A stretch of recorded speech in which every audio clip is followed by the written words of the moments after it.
Good evening, and thank you so much for joining us tonight to celebrate Sonia's life. I'm quite sure that she's here with us right now, and she's very grateful for the love that you are all showing her.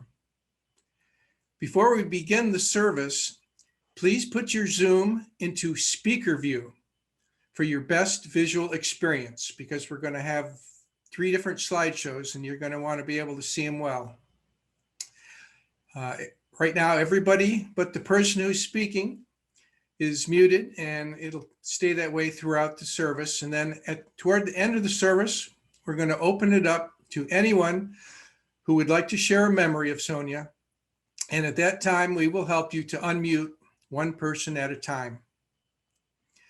Leading the service tonight is Sonia's favorite minister, as well as mine. It gives me great pleasure to introduce the Reverend Libby Smith.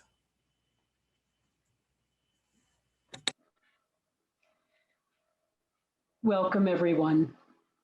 We have gathered tonight to remember and to celebrate the life of Sonya Claybourne.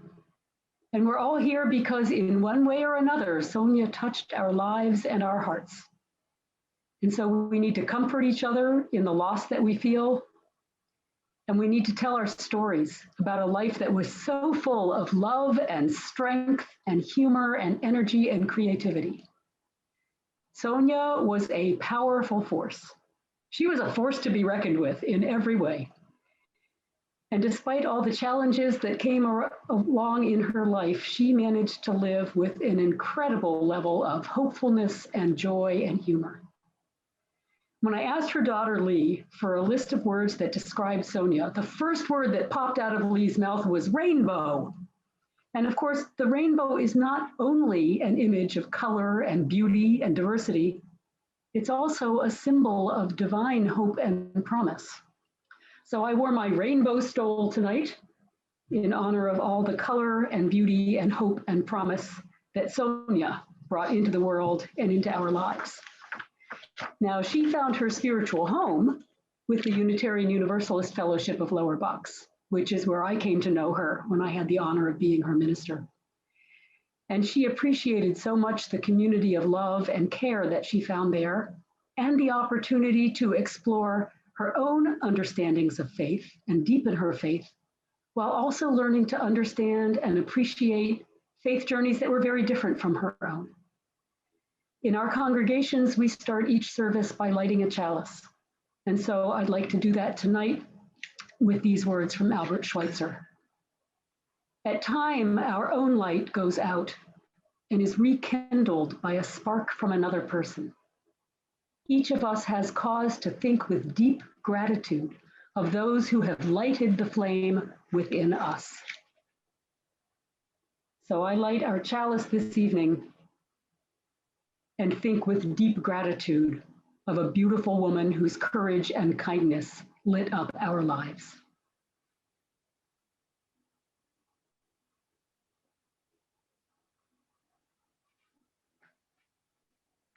And I light it in front of a painting of another beautiful woman that Sonya painted and that I love having. We come together for this service knowing that we're all different. We come from different backgrounds, different lives, different experiences, and different faith traditions.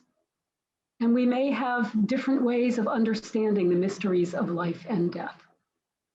But that's okay, because at times like this, all those differences and the different faiths that sustain us come together in a harmony that cuts across all creeds and reminds us of the permanence of love and hope. It's in that spirit of love that we gather, and we know that love never dies. The important thing is that we each allow our own faith, whatever it may be, to bring us comfort and strength. We know that death is part of the natural order of things. We know that we're all born and that we will all die.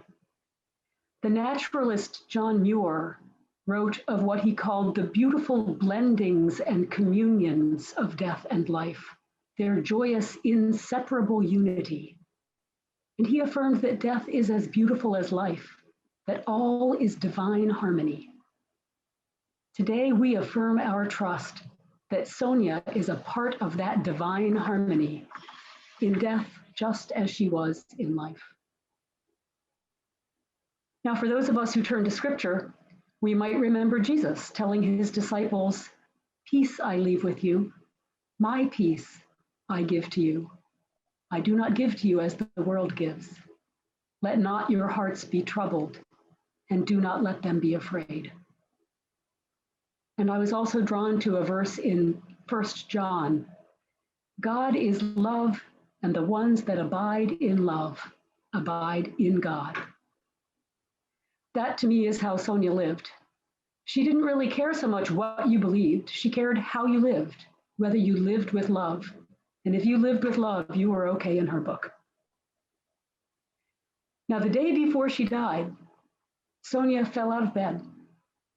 And the aide who found her said she was lying on the floor, pointing up at the ceiling and saying she saw the light. And then she sounded like she was reciting scripture.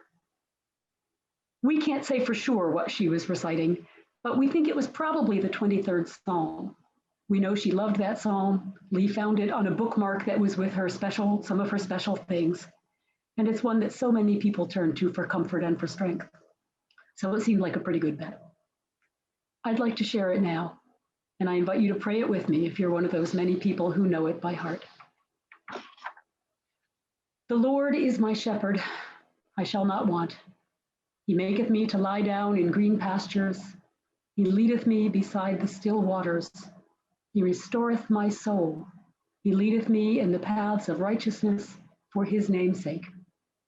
Yea, though I walk through the valley of the shadow of death, I will fear no evil, for thou art with me. Thy rod and thy staff, they comfort me. Thou preparest a table before me in the presence of mine enemies. Thou anointest my head with oil. My cup runneth over. Surely goodness and mercy shall follow me all the days of my life, and I will dwell in the house of the Lord forever. I think Sonya had a gift for sensing that presence walking with her, and I'm grateful for the strength and the comfort that that gave her. Now, we'd like to play a song for you now. Sonya specifically requested that this song be played at her memorial service. It's called My Mother's Garden by Susan Werner. And Sonya heard it on WXPN one weekend morning, and it just spoke to her. Of course, she loved gardens, so that's probably part of it. And she probably also appreciated the image in this song of these children slipping out after midnight to have the magical experience of being in their mother's garden by moonlight. I suspect she really admired their spirit of adventure, because that's kind of how she was too. Anyway, it's a beautiful song, and Gil has put together some slides to go with it. So I invite you now to listen and to watch.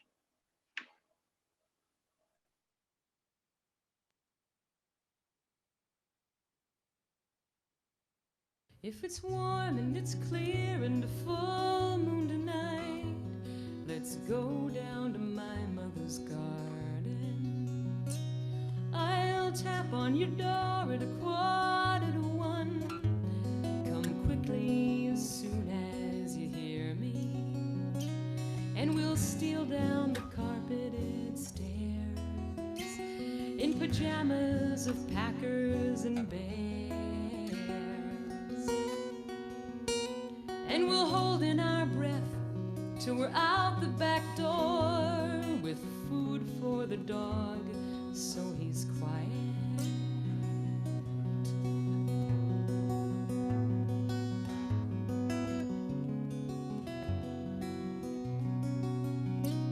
We'll skip across the grass in our tender bare feet with the blades clinging on to our ankles. And the crickets will sing us the Latin high mass as we come to the altar of flowers.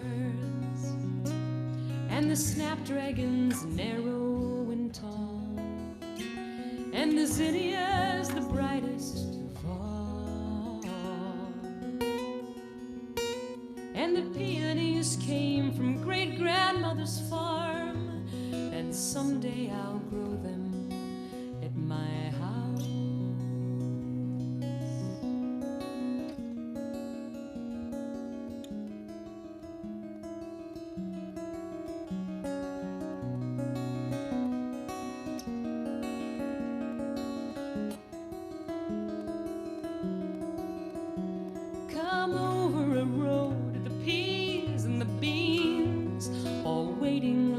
good little soldiers.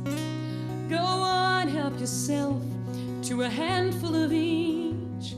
The best ones are always the young ones, and the ground cherries grow down the line.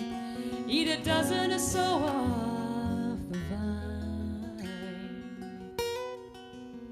Hey, the muskmelon's ripe, so we'll crack one and two, and we'll feast just like thieves up in heaven.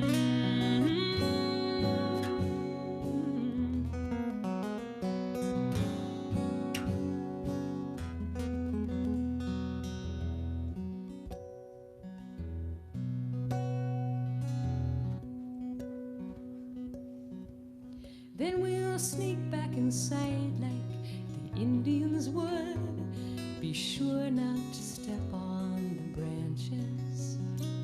And we'll slip into bed and we'll lie wide awake till the moon sinks below California. And my mother, she sleeps and she knows. One eye open, the other eye closed.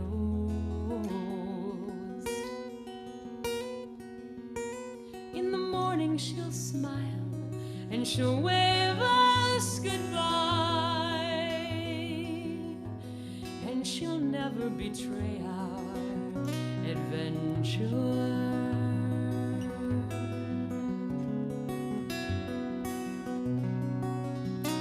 If it's warm and it's clear and a full moon tonight, let's go down to my mother's garden.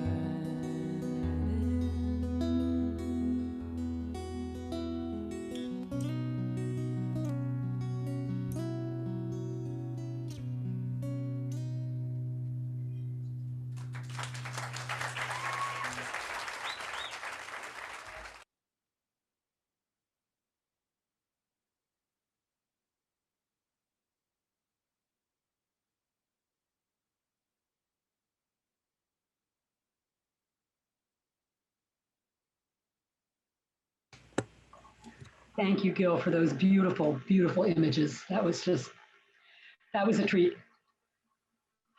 And now we're going to hear from three people who knew Sonya well over many years. And after that, we'll have a little time, as Gil said, if there are others with thoughts that they'd like to share. So as you listen to our invited speakers, let your own memories take shape and think about what made Sonya special to you. For our first set of recollections, we will hear from Shirley Smith, who knew Sonya from the time they were children. So Shirley, would you unmute yourself, please, and share your memories with us? Yes, as I said, I'm here to share my remembrances of my friend and polio sister and an extraordinary woman, Sonya. I met Sonya in the 1950s after I contracted polio and I was sent to the Home of the Merciful Savior, which is still HMS, otherwise for us known as the home. I came for therapy and rehabilitation. Now for me, coming from upstate, I was living on a farm, and when I came down with polio, coming from there, Wilkes-Barre to Philadelphia, and that was before the turnpike, was a frightening experience. Eventually, I met a group of girls. They were called the Big Girls. They were the polio survivors. And one of these girls was Sonya. This was the beginning of a very long friendship. These girls, this was their home. And these girls helped me to learn how to manage life with a disability. I was 12 years old. Sonya, as many of you know, had polio since she was 2 years old. As in any family, we each had a role. Sonya was our peacemaker, a friend to all. I have a picture here with young man who delivered the hoagies on New Year's Eve.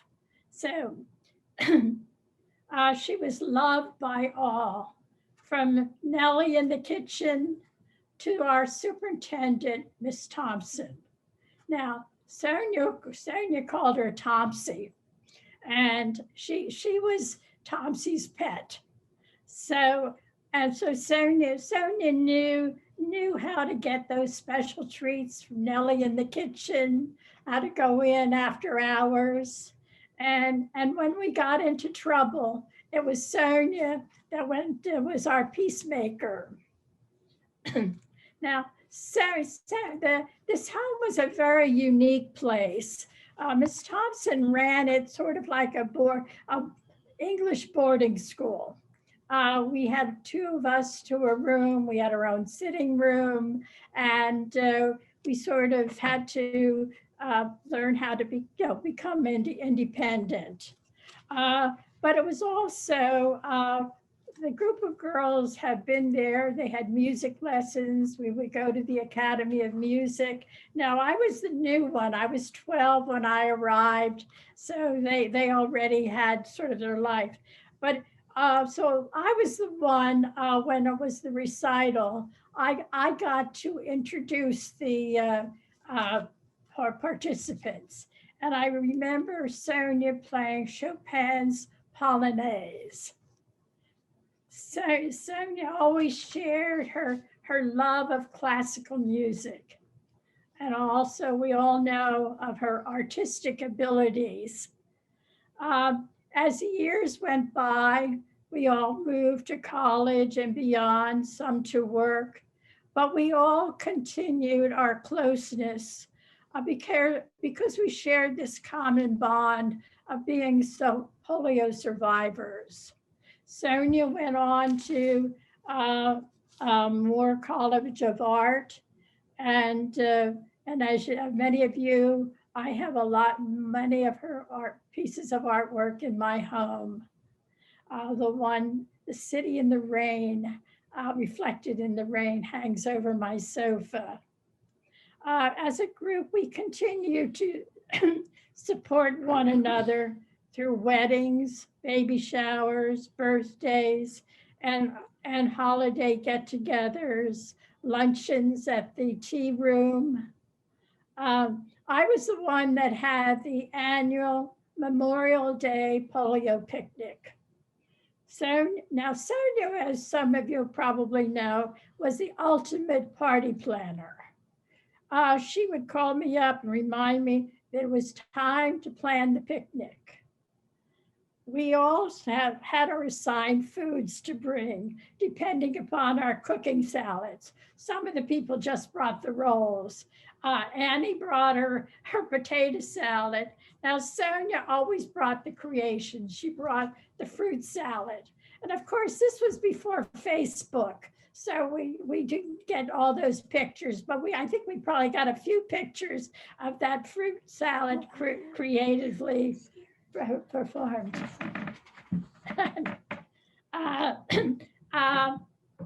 Sonya was our own Martha Stewart, and much more Martha Stewart. Now, my husband, as you know, is deceased, but Fred made the barbecue chicken, and the barbecue chicken, according to Sonya's specifications, just burnt enough and everything. Sonya was the connoisseur of food, and she remembered foods long after they were served, when, where, and how. I can remember talking about my shrimp salad, and I said, well, what shrimp salad? She said, yeah, you remember when Paul and I were there and you served us shrimp salad? I had long forgotten about it. Now, Sonya had the annual Christmas party. Oh, thank you. Her house was artistically decorated and foods creatively prepared. Even Maya, remember her mannequin dressed for the occasion. Sonya enjoyed life and helped bring beauty into all of our lives. Sonya, Fred and I took our every fall took a trip along the Delaware River to view the fall colors, to do a little antiquing, and then finding a quaint, accessible restaurant. And it had to have a reputation with good food.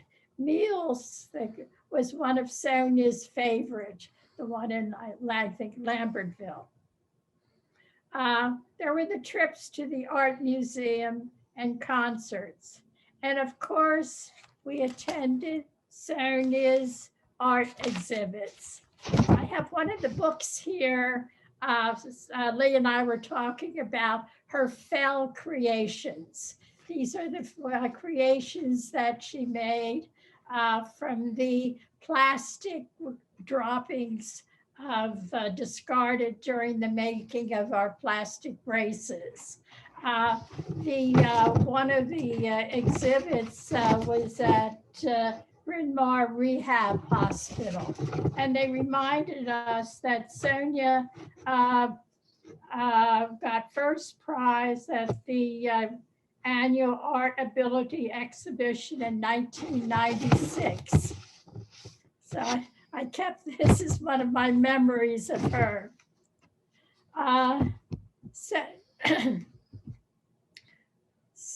But life really, as Libby had said, was not easy for Sonya. She had major life tragedies, disappointments, injuries, and health issues. She faced these issues with courage and determination. I remember telling her that she really didn't know how strong she was. And because she lived life on her own terms, she taught me and many others to appreciate art and music.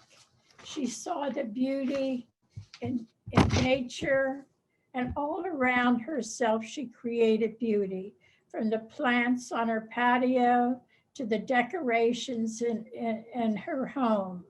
And I always remember at our Memorial Day picnic, she always would take a walk in my garden to check out all of my flowers. As a friend, my life has been enriched by knowing her, and she has taught me many things about enjoying life to the fullest. Rest in peace, my sister, my friend.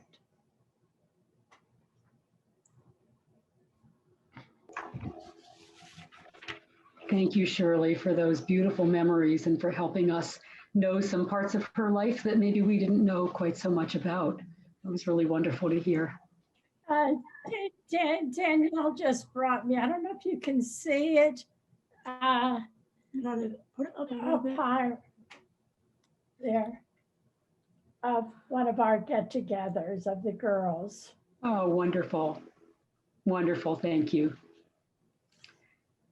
Our next speaker is Donna Kaminsky, and I think she and Sonya met when they were both working at the Magic Learning Tree Daycare Center in the late 70s, but she will correct me if I'm wrong.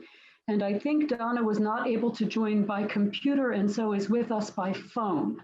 I hope I'm right about that. So let's see, Donna, if you are there, would you share with us, please? I'm here. I'm up in the top left. Can you hear me?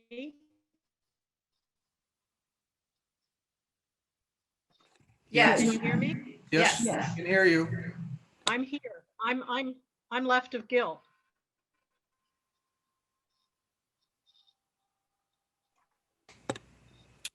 We hear you and we see you, so please share with us. Okay. All righty. Okay. Well, first, a little note that Lee asked me to let everyone know that she is with us, just not on camera. She's asked me to let everybody know how much she appreciates everyone being here. And it does mean so much to her.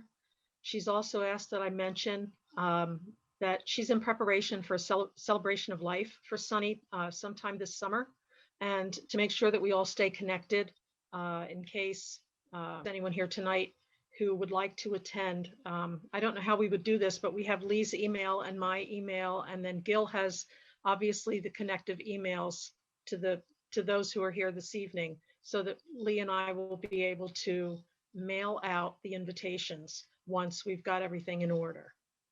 So aside from that, I'll say a few words in honor of my friend. I know her as Sunny, and Sunny was a force of nature. To agree with you, Reverend Libby, when you said that.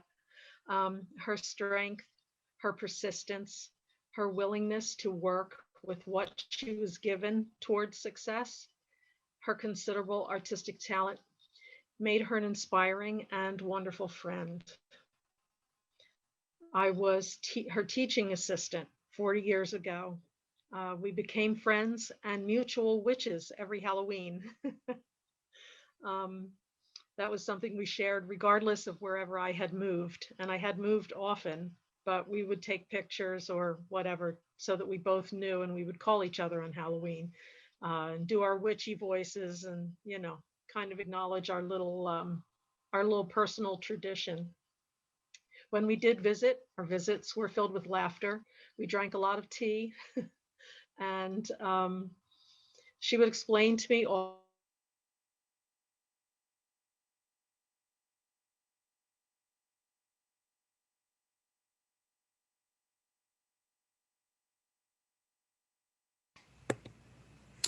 Let's give her a second. Give her a second, see it. Well, we're going to give her a second to see if she can reconnect. She's still there, but she has muted herself. Donna, you were I'm muted for a unmuted. while. Okay, I'm unmuted now. Yes? Yes, Can you hear me? yes. Okay. I'll just pop in where we were. We had visits filled with laughter, lots of tea. She explained to me why one uses mayonnaise instead of butter to make grilled cheese. And we would drive here and there, and she would remind me how much she hated making left turns. We shared holidays, our mutual love of making art. We shared good friends, good times, and really hard times, and lots of love. I cherish our relationship, what I learned from her, the pleasure of her company, and my relationship with her daughter, Lee. I feel very grateful for that. It's been my experience that connection is eternal, soul to soul. And while we're here, we're fortunate to find that connection personified in relationships that last. And I consider that relationship with Sunny one of those. I feel that connections remain even after the death of the body. And I feel my sadness, and if I feel my sadness, what I construe as loss, I move on to remembering that loving friendship and that I can feel it continue in new and different ways.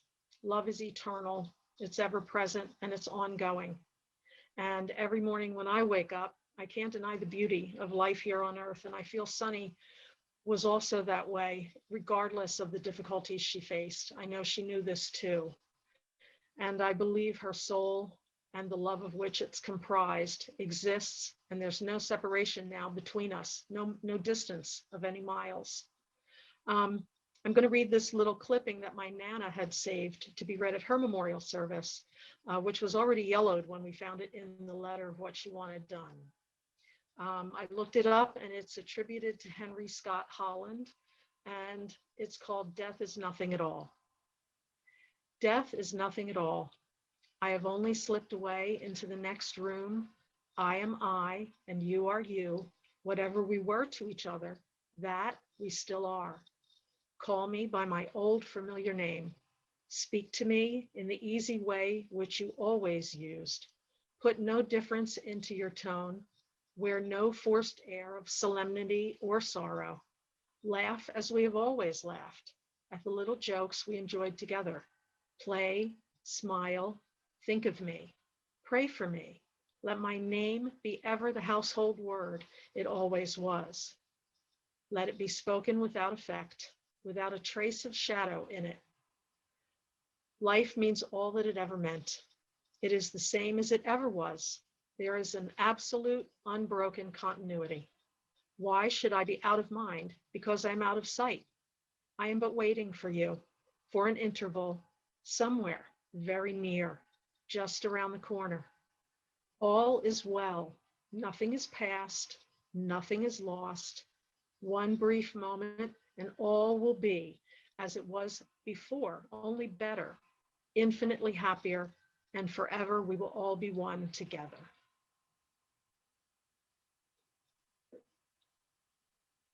Thank you. Thank you so much, Donna, for those memories and insights into Sonya and her life and character, and for that beautiful reading, which is very both inspiring and comforting. Thank you for that. And now I'd like to invite Gil Christenberry, who I believe also is going to be showing us some slides as he speaks to us his thoughts about Sonya. So Gil, over to you. Thank you. I had the privilege of being Sonya's friend, her brother from another mother, for over 20 years. I'd like to start out by telling you a little bit about her. As was mentioned, Sonya contracted polio at a very early age. And while being a polio survivor did not define her as a person, it was a major influence on her life.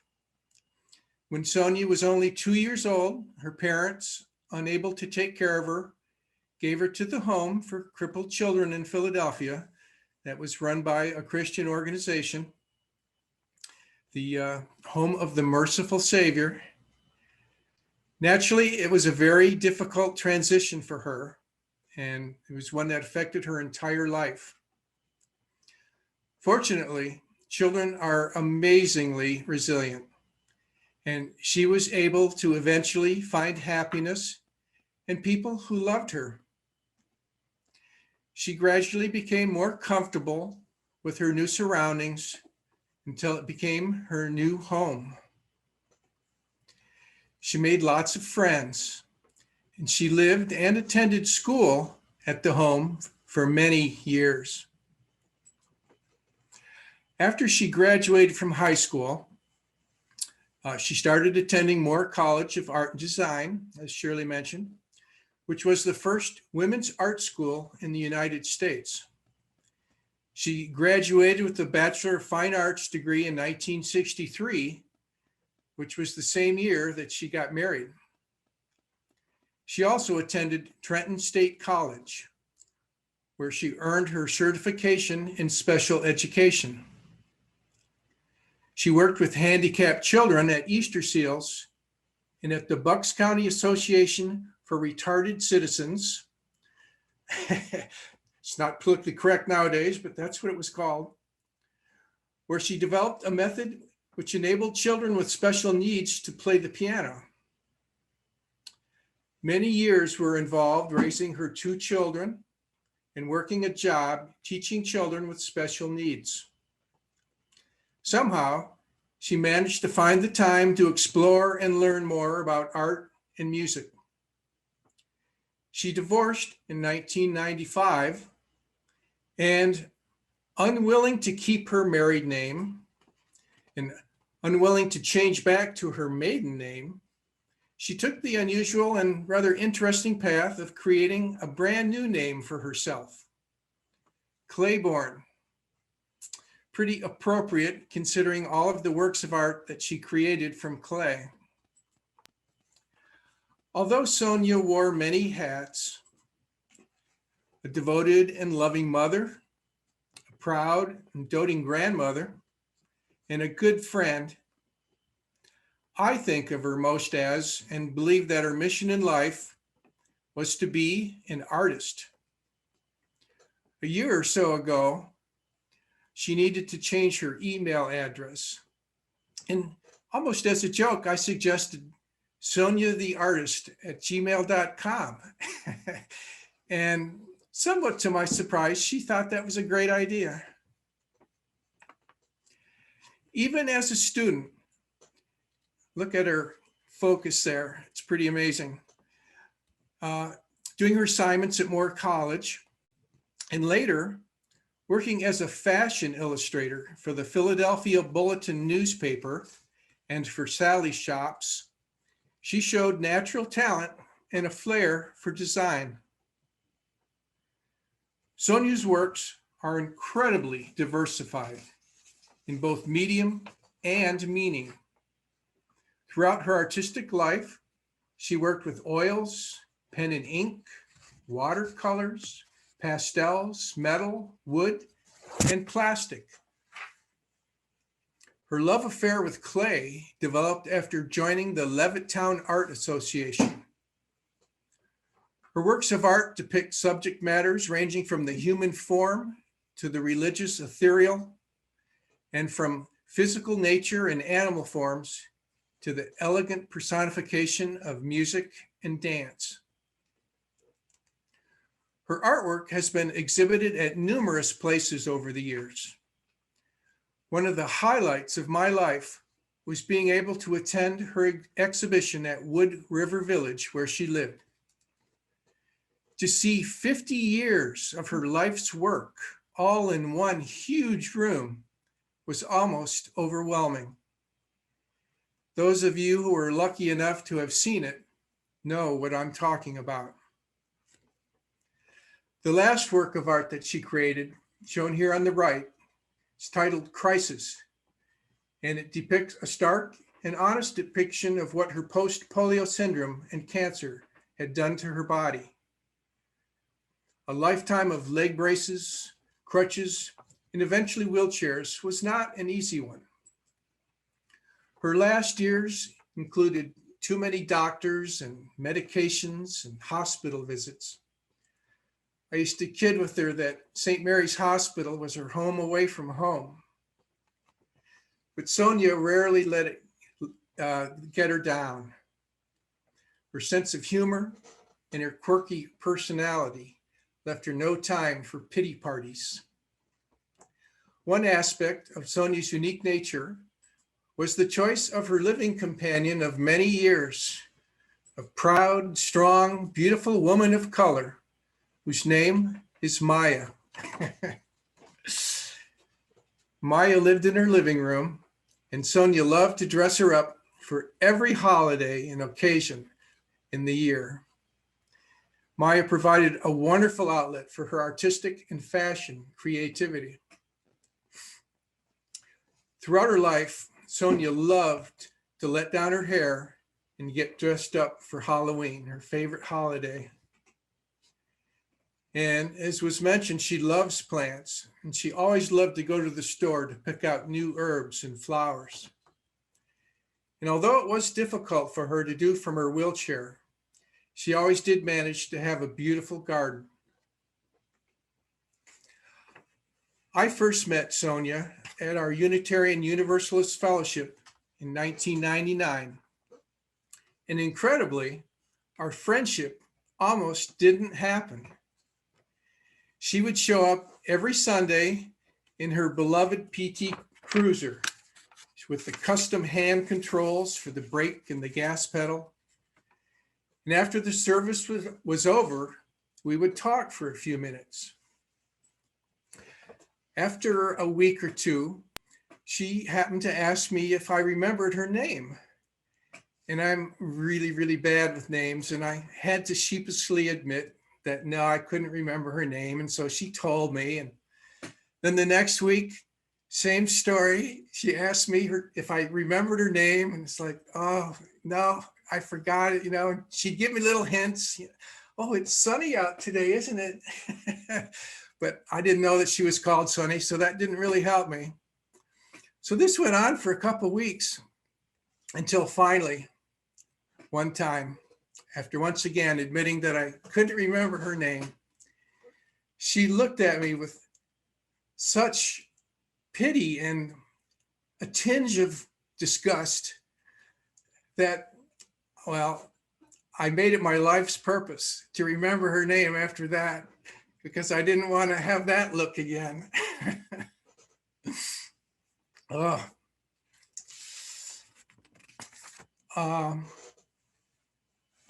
So anyway, we gradually started becoming friends, and we would talk in the coffee hour after our church service.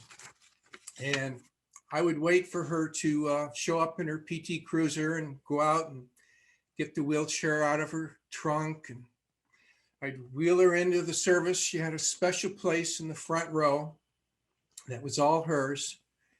And eventually I would start to take her shopping, and she always loved shopping, and she loved to go shopping for clothes. And I would push her down the aisle, and she'd tell me to go really, really slowly.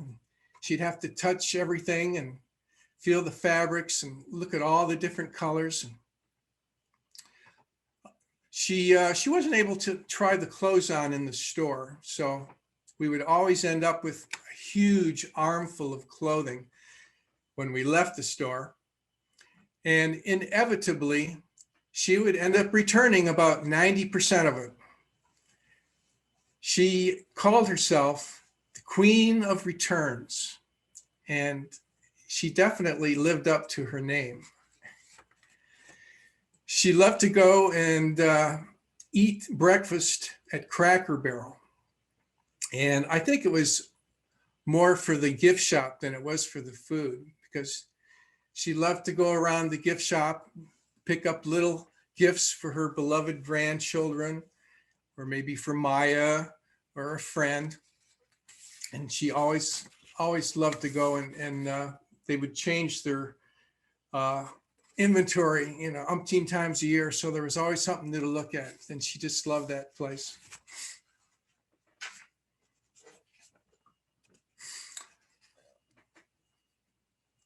Sonya was and always will be an inspiration to me. And she looked at the world as an artist and always saw the beauty in the world. I remember one time we were driving down the road, and she had me stop the car and take a picture of this scene, building and stuff. And, to me, it was just another building, but she could always see more than I could, or anyone I really have ever met. And I was always in awe of her childlike ability to see the beauty in this world. And also to reveal that beauty through her artwork. And Sonya did not let her handicaps keep her from living a fulfilling and an amazing life. And I will always miss her smile and her sense of humor. It really was a privilege to be her friend.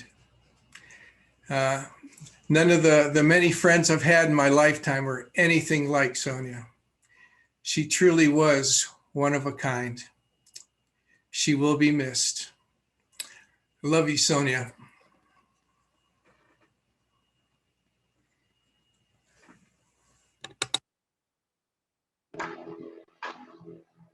Oh, thank you so much, Gil. It was wonderful to get a fuller picture of the arc of her life, and also to hear the more personal reflections that you shared with her. And just what a special time. We'd like to take some time now to invite some of the rest of you who might have a story or a memory that you would like to share to do so. And we'd ask you to be fairly brief, since there may be quite a few people. Sonya was a person who inspired stories and memories, so there may be a lot of us with things to share. And what we'll ask you to do is to raise your hand. And there is a Zoom function that allows you to raise a virtual hand. If you click on the participants icon at the bottom of your screen, you should then see the raise hand option. If you can't manage that, though, if you just raise an actual physical hand in your box, the hosts will be scanning the screens to see who wants to speak. And one by one, we will call on those people who indicate they'd like to speak. I think, Gil, you will do that? And invite them to unmute and share their story. Okay, Nancy Harvin. All right, Nancy Harvin. Hi, I just wanted to say I saw some of the pictures you had there, Gil, and they were wonderful. That was really sweet. One of the ones was of her at the beach with both of her daughters when they were all younger. And I know one of my saddest stories, really, and I know we all say that nothing is sad. Sonya took everything with she just flowed. But one of the stories she kept telling me was how she loved the beach, and that in a wheelchair, the beach and the wheelchair do not go together. And that she had met a gentleman at one of the beaches who picked her up. He was a worker at the township, and he would pick her up and take her and put her on the beach. And then she somehow would get to him again, and he would pick her up, put her back in the wheelchair. And I thought, I don't know how you found this guy that would do this. This is great. This is wonderful. And then she did that a couple years in a row where she could find this guy who, as I said, he worked in the township. And I think she would go to his place wherever he was working. You know, Sonia's going to make it happen. If she wants something, she's going to make it happen. So she found somebody, and he did it, as I said, a couple years in a row. And then I think he didn't work there anymore. And she was kind of devastated that that was her last opportunity kind of to really go to the beach, touch it. She'd say, I just sit there and I would just touch the sand. And that's all I really needed, was to be able to do that. And that just, you know, that was probably one of the sadder things when you think about that was one of her few real limitations, is not being able to enjoy something she loved.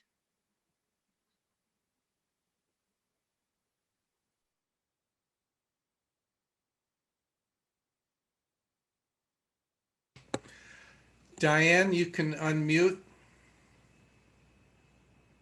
Can you unmute yourself? It's a guy, but There you go. Well, first of all, obviously I'm not Diane. She handles all the high-tech stuff around the house. My name is Curtis.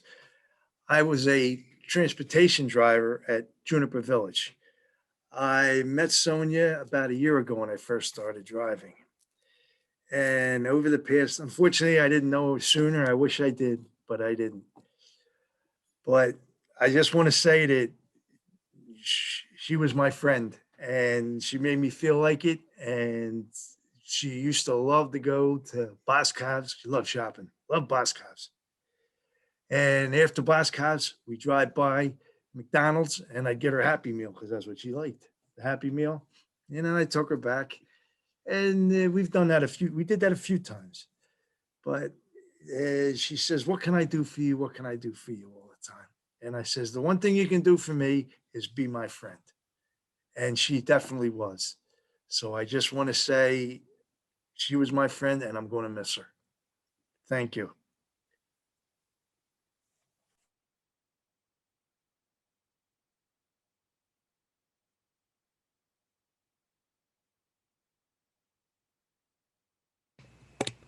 Anthony, Anthony, you can unmute. you can unmute. Hi, I'm Anthony. I also knew Sonya from Juniper. It was called Wood River back then when I worked there. But I had the opportunity to help her write a book about her childhood. I wanted to maybe read my favorite story from it. Okay. So this one is called The Church Bell. There's the church bell. He's gone. It's about one night growing up at the home. So she says, I remember the talk, the plan, the whispering. We'll go into the basement on Halloween night to ring the bell. The big, thick rope lay in large coils below the church rectory. So at 12:15, 15 minutes before midnight, we snuck out of our beds, leaving braces behind, too noisy. Betty, Annie, Ruth Ann, Nancy, and I crammed ourselves into the Iron Gate elevator, press B, giggling hysterically at the act we had brazenly planned and were now carrying out. The elevator descended to a grinding, noisy halt when it reached the bottom. We stepped out into the darkness of the basement, inhabited only by maintenance man Jimmy, who we were certain was sound asleep by now. Not so fearlessly, we forged ahead, leaning on the walls, laughing in sheer delight at what we were about to do. Through the long corridor, lined with storage trunks, dark corners, and musty smells, we made our way to the belly of the church. We're here. The others and I had synchronized our watches, and at 12 midnight precisely, we, all hands on, grab the rope, full bodies needed, we ring the ancient church bell 12 times. Now to get back to our beds, hysterically laughing and falling over each other. We made our way back through the basement. Weak with laughter, hardly able to move, Betty squeals, I peed my pants. More laughter, gasping, we're in the elevator. We did it. Cramming 5 bodies into the elevator with a noisy gate, hanging onto each other, laughing and happy, living in the moment. We pressed 2, home free. The elevator door opened and we're face to face with the superintendent, the assistant superintendent, and the house mothers. I could see no more. I was dizzy with fear. What? We've been caught? How? We were so careful, so sure. We thought that ringing the church bell was just harmless fun, only to find out that it actually activated a long-standing distress signal to the police, firemen, and neighbors. Oh my, oh dear. And that was my favorite story. I can't believe she did that. I don't know. Can I just say that that really gives me insight into why she loved that song, My Mother's Garden, where the kids are sneaking downstairs right after midnight to go out into the garden in the moonlight. That's perfect. Thank you for that. Anyone else? Anyone else? Are there other stories or memories that people would like to share? We do have a little more time, and it's so wonderful to hear them.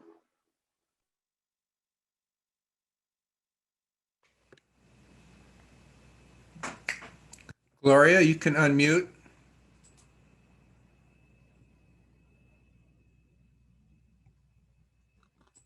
Try again.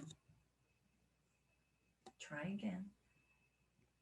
You should be able to unmute, Gloria. That's your video. Yeah.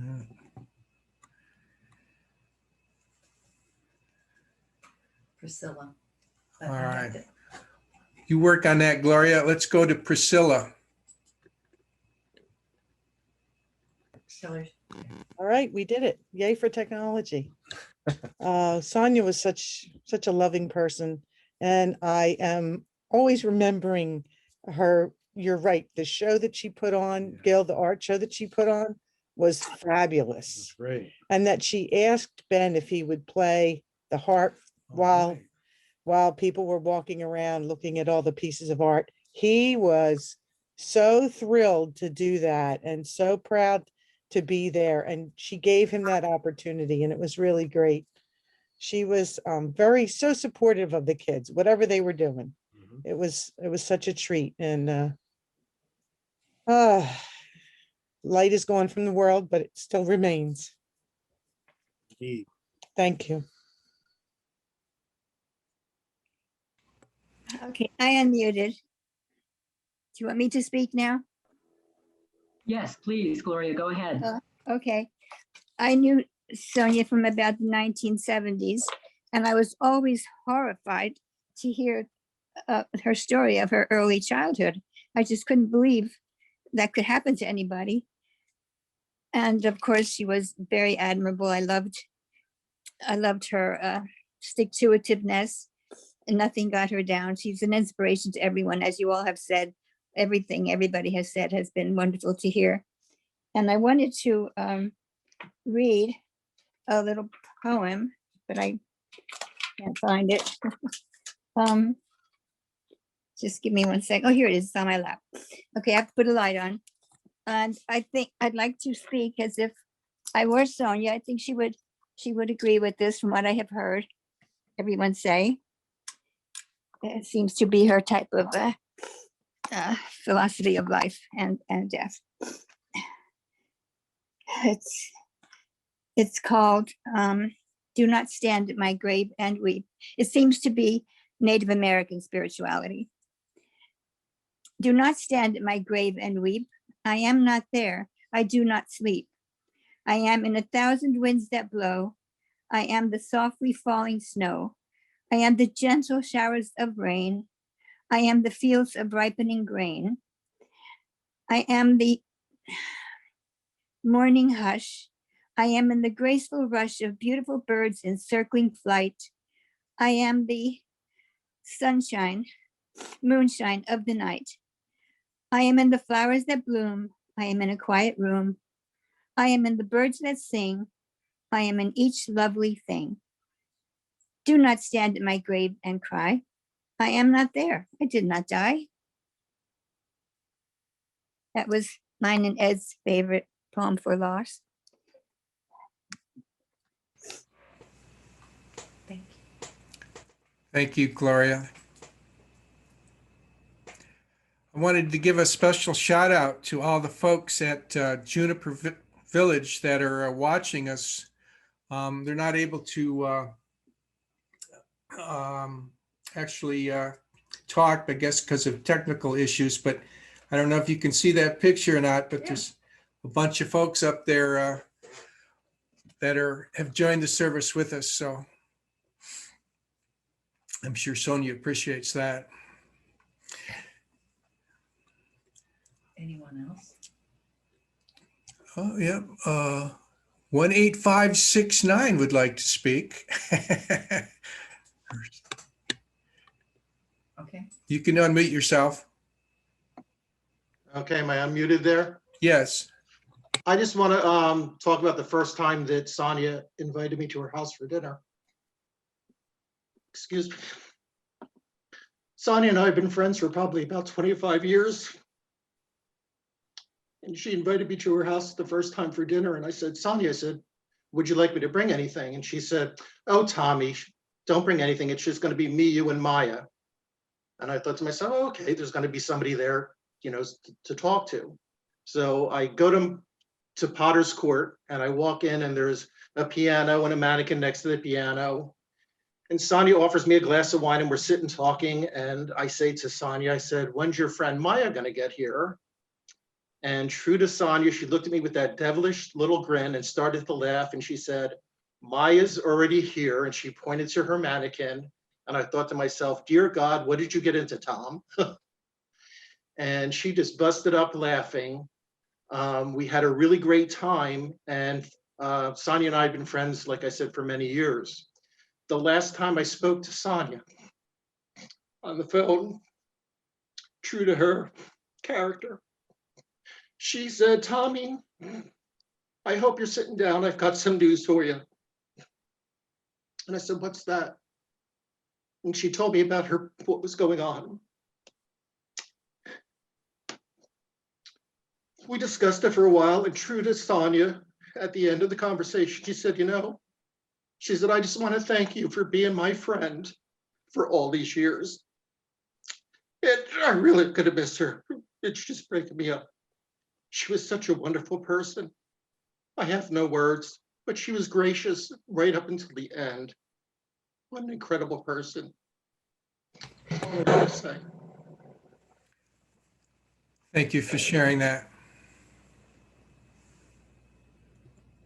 Does Nancy have, or Jim have something?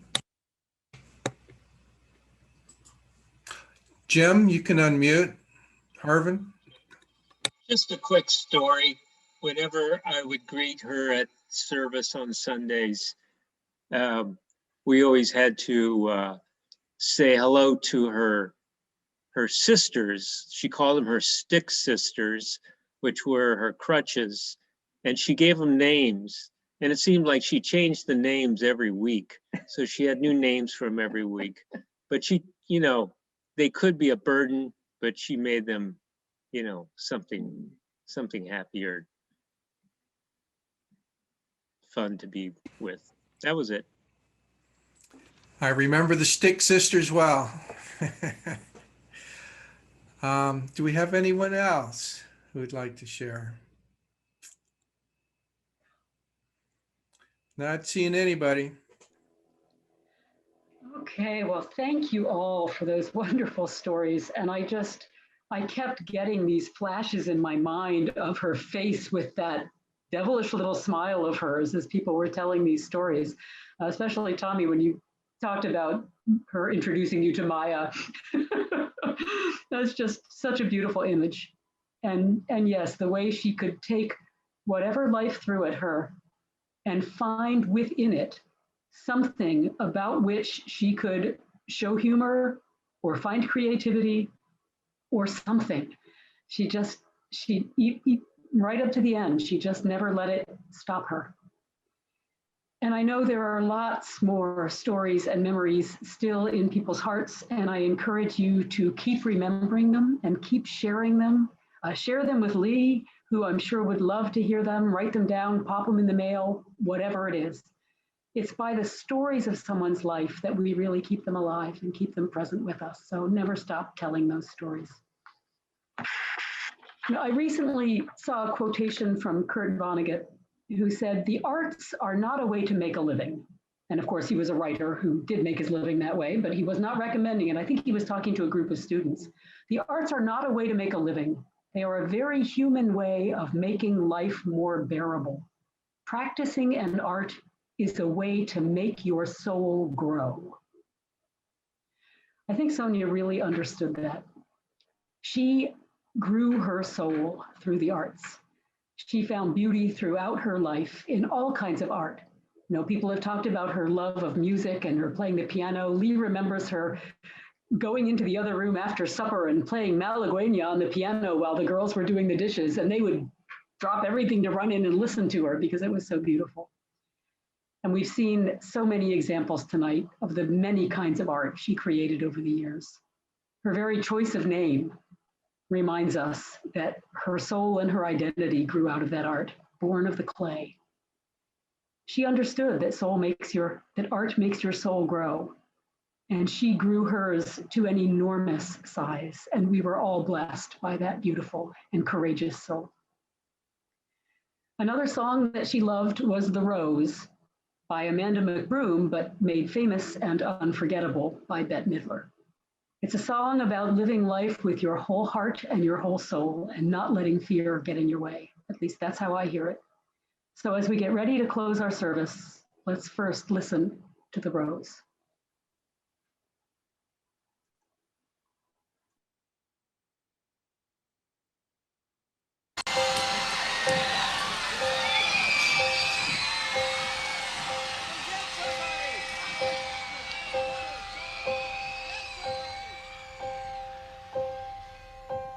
Some say love, it is a river that drowns the tender reed. Some say love, it is a razor that leaves your soul to bleed. Some say love, it is a hunger, an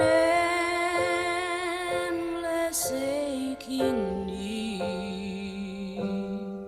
I say love, it is a flower, and you, it's only seed.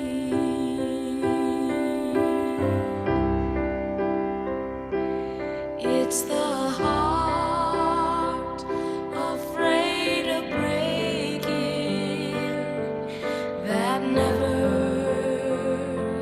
learns to dance.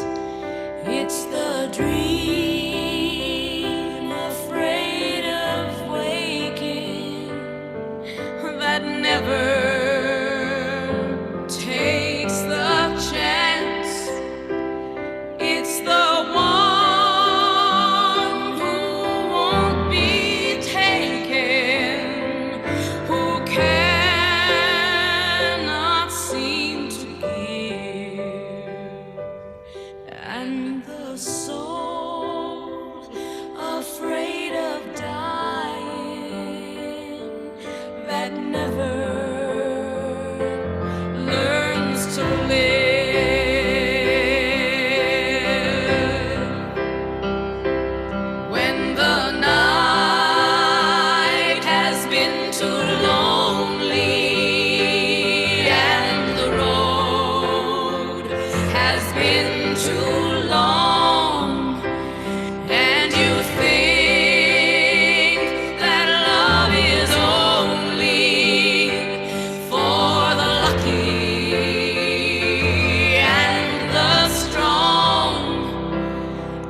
snows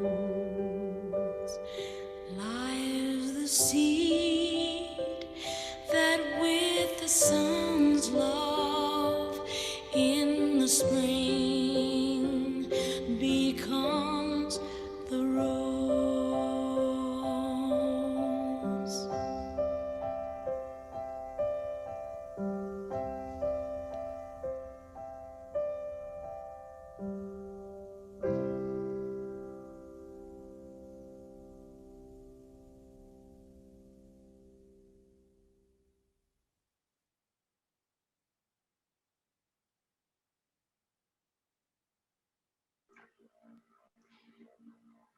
It's the heart afraid of breaking that never learns to dance.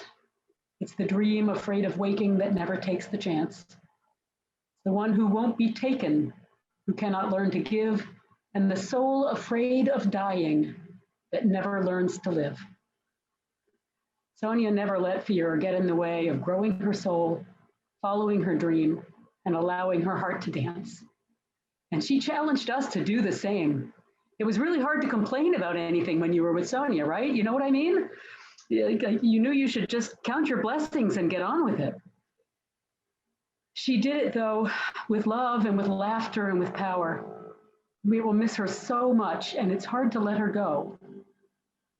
But we know that she's free of all her burdens and struggles now, that she has passed into that peace that passes all understanding, and that her soul is free to grow beyond the bounds and restrictions of this life. And so I offer these words of benediction from Ruth Burgess. Into the freedom of wind and sunshine, we let you go. Into the dance of the stars and the planets, we let you go. Into the wind's breath and the hands of the star maker, we let you go. We love you.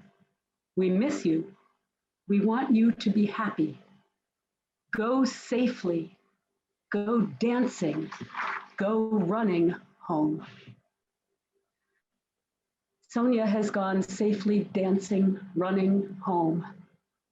No more crutches, no more braces, no more stick sisters, no more chair, just freedom. Now it's up to us to take the things that we cherished most about her and keep them alive in the world, make them a bigger part of our own lives, because we can best honor her life by living out all the things we loved about her in our own lives. You think about how much better a place she made the world for each of us. Remember that now it's up to us to keep that going, to live with courage and laughter and love, to find a way to grow our souls and then share that with everyone we meet so that her influence will continue to live on. Thank you so much for being here for this time to remember together. And I hope we can all be there in person when it's safe to remember her again this summer. But for now, let me send you forth with these words of blessing. May the courage of the early morning's dawning and the strength of the eternal hills and the peace of evening's ending and the love of God be in our hearts and go with us. Amen. Thank you all, and special thanks to you, Gil, for all the work you put in to make this service so very beautiful.